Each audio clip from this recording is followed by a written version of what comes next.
Welcome everybody to Frank Analysis. My name is Franco. Now, if you haven't already learned, when it comes to regime change, when it comes to foreign policy, both the Democrats and the Republicans agree that we need to implement changes into those countries that are going to benefit the corporations in the United States that pay off these politicians. That's what they want. Now, Joe Biden tweeted this out recently about Venezuela. And this is after Axios reported that President Trump suggested to Axios in an interview that he's had second thoughts about his decision to recognize Juan Guaido as a legitimate leader of Venezuela, and said he is open to meeting with dictator Nicolas Maduro.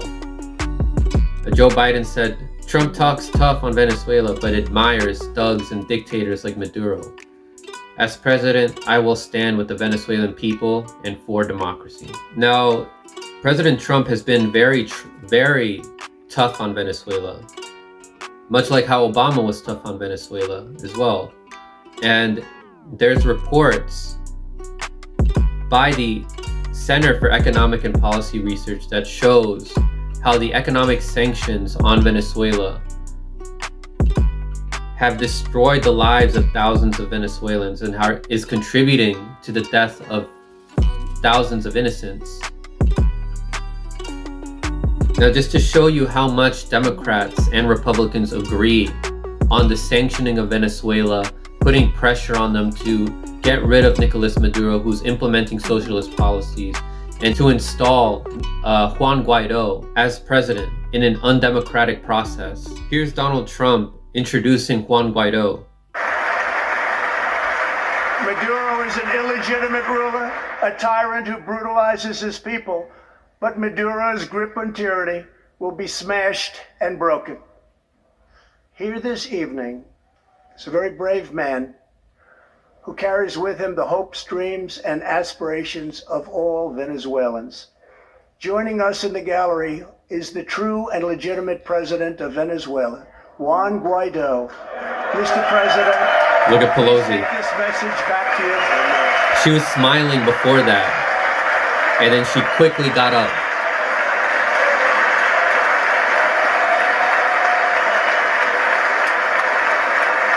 Look at that. Both Pence and Nancy Pelosi clapping the same exact way.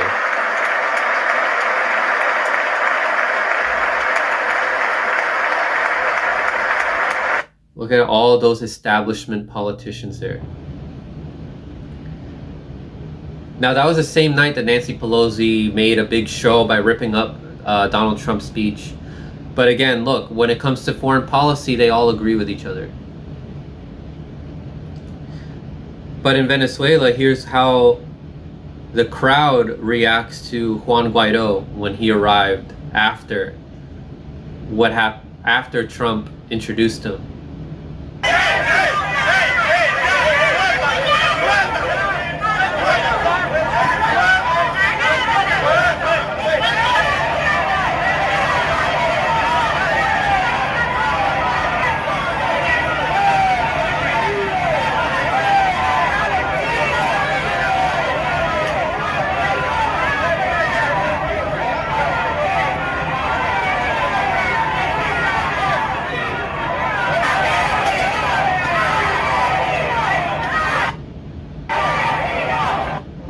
Now, for those of you who don't know what they're shouting, what they were shouting was murderer, assassin, asesino.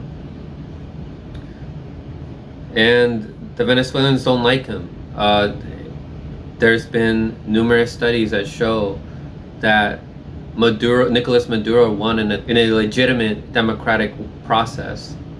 So here's an article that was published on the Gray Zone by Leonardo Flores, and he said, Biden's vision for Venezuela is virtually indistinguishable from Trump's. He writes, a campaign event demonstrated that when it comes to Venezuela, policies of regime change, sanctions, and refusal to engage in dialogue, Biden and Trump are two sides of the same coin. He writes that there are only two main policy differences between Biden and Trump when it comes to Venezuela. And one of them is about the TPS, which is the temporary protected status. And this is an immigration policy that allows people from 10 specific countries affected by disasters to live and work in the US. And Biden supports TPS for Venezuelans, and Trump allies have blocked it in the Senate. And Trump himself ended the program, and he's refused to issue it for Venezuelans. Also, according to one of Biden's surrogates, there are 150,000 Venezuelans in the US who are either undocumented or are here on expired visas. And then the other difference between Trump and Biden when it comes to Venezuela is the border wall. And currently it's being built in part using Venezuelan funds. And the Trump administration has diverted $600 million in assets stolen from the Venezuelan people to build a wall on the US-Mexico border. Now, Trump and Biden both claim that they stand with the Venezuelan people, yet they're taking away funds from the Venezuelan people and using it to fund the border wall. It was further written that this money was previously held in Treasury Department's forfeiture fund, which is typically used to finance law enforcement operations. Now, Flores goes on to say that these differences are minor, though especially considering that Biden will continue the policies that have led millions of Venezuelans to flee in the first place. And he has given every indication that more funds will be frozen.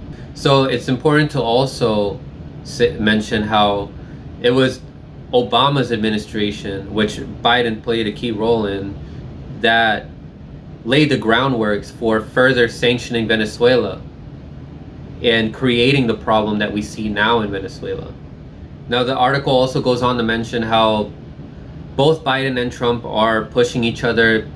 Trump and his supporters who are Latin or Venezuelan are saying that Joe Biden is a socialist, which is outrageous because Joe Biden is more so of a moderate Republican. And Joe Biden is saying that Trump is weak on Venezuela and that he admires Maduro, just because Trump recognized that Guaido is weak. But Trump was more so doing that just because he wanted to put all the blame on Guaido and not on his own for failing to implement a successful coup in Venezuela. So they're both trying to gain support from conservative Latin Americans in Florida, especially the conservative Venezuelans in Florida. That's what the article was trying to point out here. It should be no surprise that this is all about Florida and the 2020 election. Trump not only won the state in 2016, but his allies took the governorship and a Senate seat in 2018, albeit by small margins. Republican Governor Ron DeSantis and Senator Rick Scott both accused their opponent of being socialists who are soft on Venezuela. The Biden camp is doing its utmost to prevent those types of attacks from sticking against their candidate. So there you have it, folks. It doesn't matter who we have, whether it's Trump or Joe Biden, they're both going to be bad on Venezuela. There's virtually going to be no difference. And so it's up to people like us to raise consciousness to other people about what's actually happening. And be sure to show them this document here. Again, this is by the Center for Economic and Policy Research.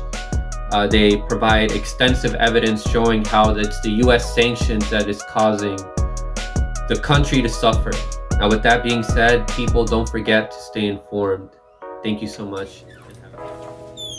Thanks for watching that segment of Hear Me Out. Don't forget to like, share, subscribe, and hit that notification bell down below so you can get the latest on sports, pop culture, and progressive politics. Stay informed.